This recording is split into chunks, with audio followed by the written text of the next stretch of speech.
և միասնության համար։ Մեր երկրին պետք չէ հոգևորական, ով իր շուրջը գբարակդե, քաոս և ադելություն գսերմանե։ Մեր երկիրը պետք ունի հոգևոր առաջնորդներու, որոնք կսերմանեն սեր, խաղաղություն, հնազանդություն և համերաշխություն Աստուծո իսկ սահմանած կարգի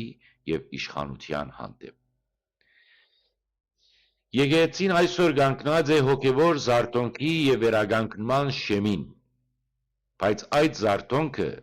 հնարավոր կդառնա միայն այն ժամանակ, երբ մենք կընդունենք Աստծո կարգը և կմերժենք մարդու անօրինական ազդեցությունը։ Այս զարթոնքը կգա միայն այն ժամանակ,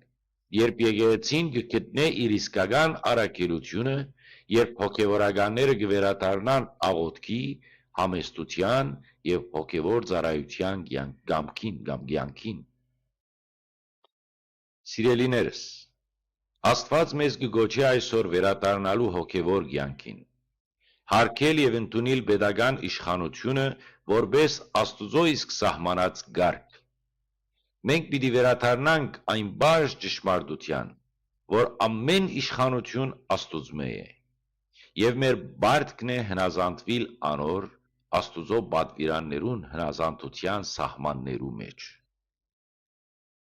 Թող Աստված մեզի տա իմաստություն, ուժ և վճռակամություն, որպեսզի մեր եկեղեցին նորոգվի ու վերածնվի,